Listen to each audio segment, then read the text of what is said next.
Un podcast Lectos. Soupçon est le deuxième tome du Temps des Hordes, un roman d'anticipation fantastique d'Anouk Langanais, paru aux éditions Albiane en 2018.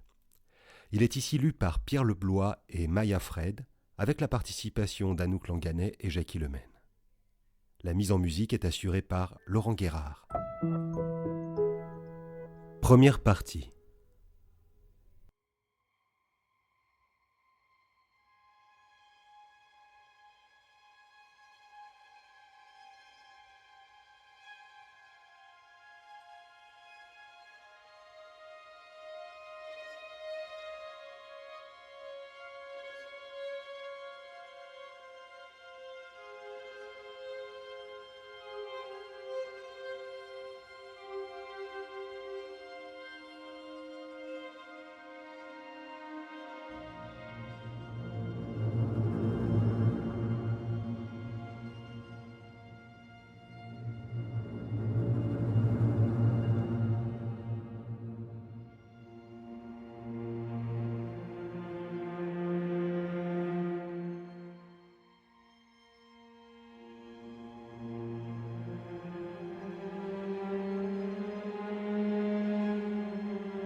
Il souffle un vent à décorner les bœufs, aurait dit ma mère.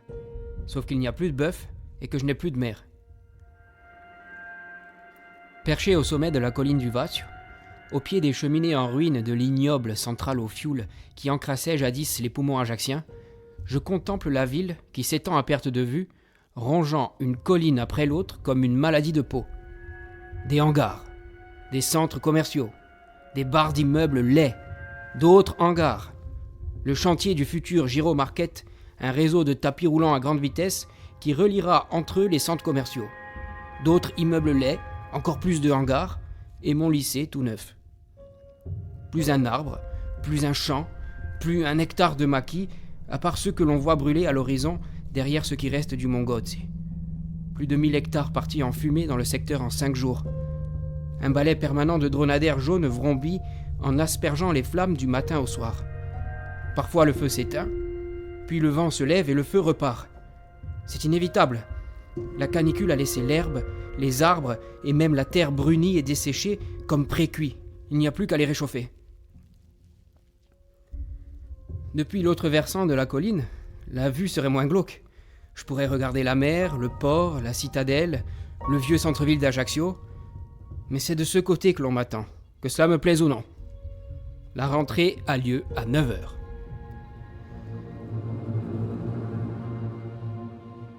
Je m'appelle Pierre-Ézéchiel Albertini et je suis, à compter de ce jour, élève en seconde parcours scientifique, option sciences du vivant et de la matière, à la cité scolaire du Grand Sarola.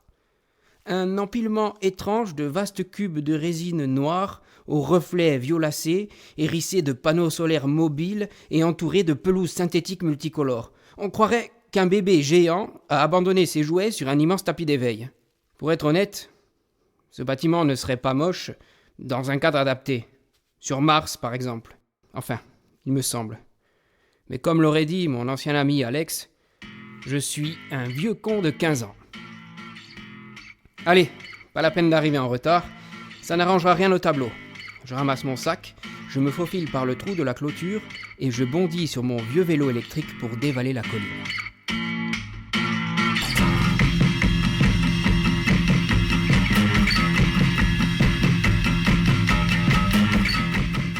Il y a foule devant le lycée lorsque je dérape sur le parking élève.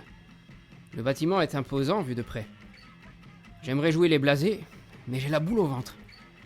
Je n'aime pas les changements d'école. Je n'aime pas trop les changements tout court en fait. Fais pas cette tête, Pierre. Tu veux un super câlin de tes super-héros préférés pour te consoler ? Salut la Horde. C'est bon de vous revoir. J'avais hâte de vous retrouver pour sauver le monde. Car nous sommes une horde, à ce qu'il paraît. Difficile à réaliser. On dirait plutôt une classe de seconde à vue de nez.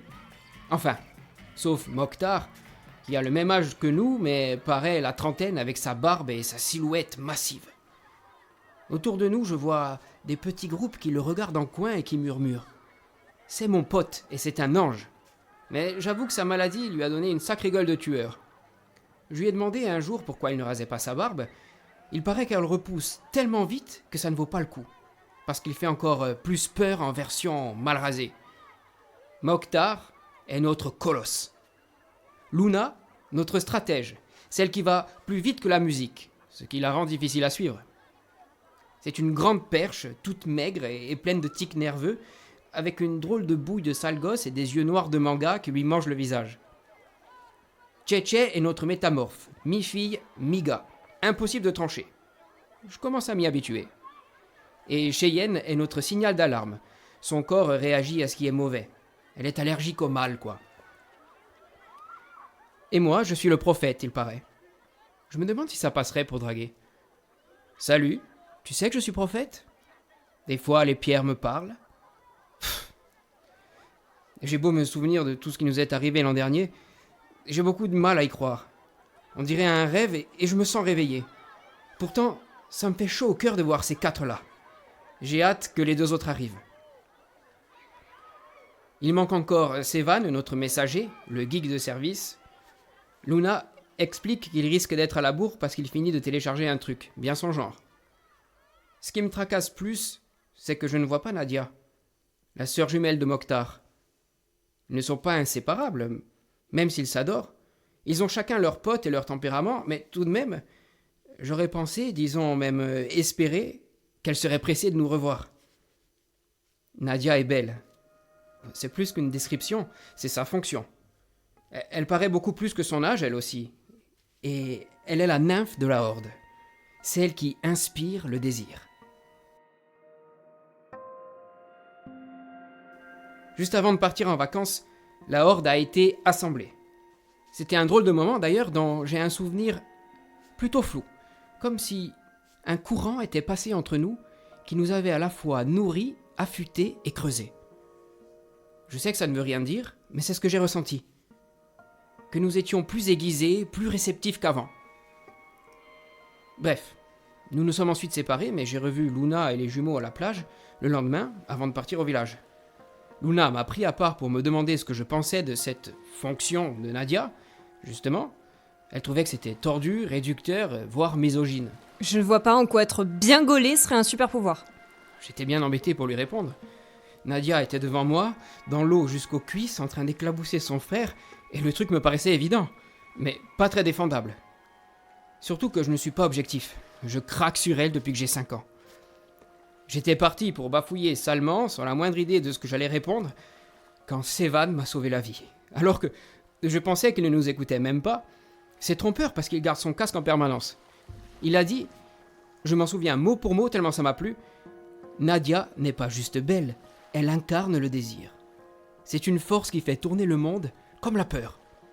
C'est un boulot de déesse. Sevan m'agace souvent, mais sur ce coup-là, il m'a soufflé. Il a sorti ça tout naturellement, genre j'y ai longuement réfléchi, ce qui est probablement vrai. Il faut dire aussi qu'il est en contact avec une horde du Japon, et qu'il en sait peut-être plus que les autres sur ce que nous sommes censés faire ensemble, maintenant que nous sommes réunis. Enfin, presque tous réunis. Mais où est Nadia, bon sang ? Allez, je craque. Dis-moi, Mokhtar, t'avais pas une sœur dans le temps ?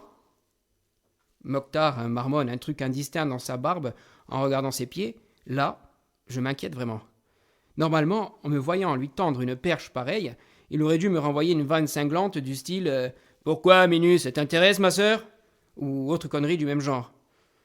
Luna aussi a percuté. Elle fait sa tête à problème et parcourt la foule du regard. Pas évident. Nadia est rayonnante, mais elle est toute petite. Une Vénus de poche, comme dit mon grand-père. Les hormones qui ont perturbé la croissance des jumeaux les ont fait vieillir sans grandir. Je cherche, moi aussi, mais Luna la trouve avant moi. Normal. Je suis son regard et je vois Nadia 100 mètres plus loin, à la sortie du rond-point. Elle ôte un casque en cuir à l'ancienne, comme ceux des premiers aviateurs, et descend d'un aéroscoot Harley Davidson noir. Un petit bijou à 4 hélices chromées dont le moteur rugit en redécollant presque aussitôt. Je n'ai pas eu le temps de voir qui le conduisait, je ne peux regarder que Nadia. Je la dévore des yeux et j'imagine que la moitié de l'assistance fait pareil. L'autre moitié doit suivre la bécane. Ses hanches sont moulées dans un genre de pantalon de motarde vintage et lorsqu'elle vient vers nous, sa poitrine la précède. J'ai beau fondre de l'intérieur, je remarque qu'elle a lâché ses cheveux et qu'elle s'est maquillée. Ça me fait drôle. D'habitude, elle cherche plutôt à se rapprocher de son âge réel en se lookant petite fille. Tu penses qu'il arrivera à refermer la bouche un jour? Sinon, il risque de se noyer dans sa propre bave. Luna et Cheyenne s'esclaffent. Je préfère ne pas répondre, pour une fois que ces deux-là s'entendent. Et puis, il faut d'abord que je referme la bouche. Dis, tu as vu son mec? Hein? Le pilote, tu ne l'as pas regardé? Non, bien sûr, suis-je bête. Bref, soit il a la même maladie que les jumeaux, soit il a vraiment 30 balais. Au moins.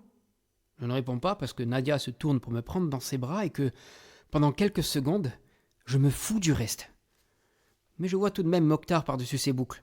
Il regarde toujours ses pieds en serrant les dents.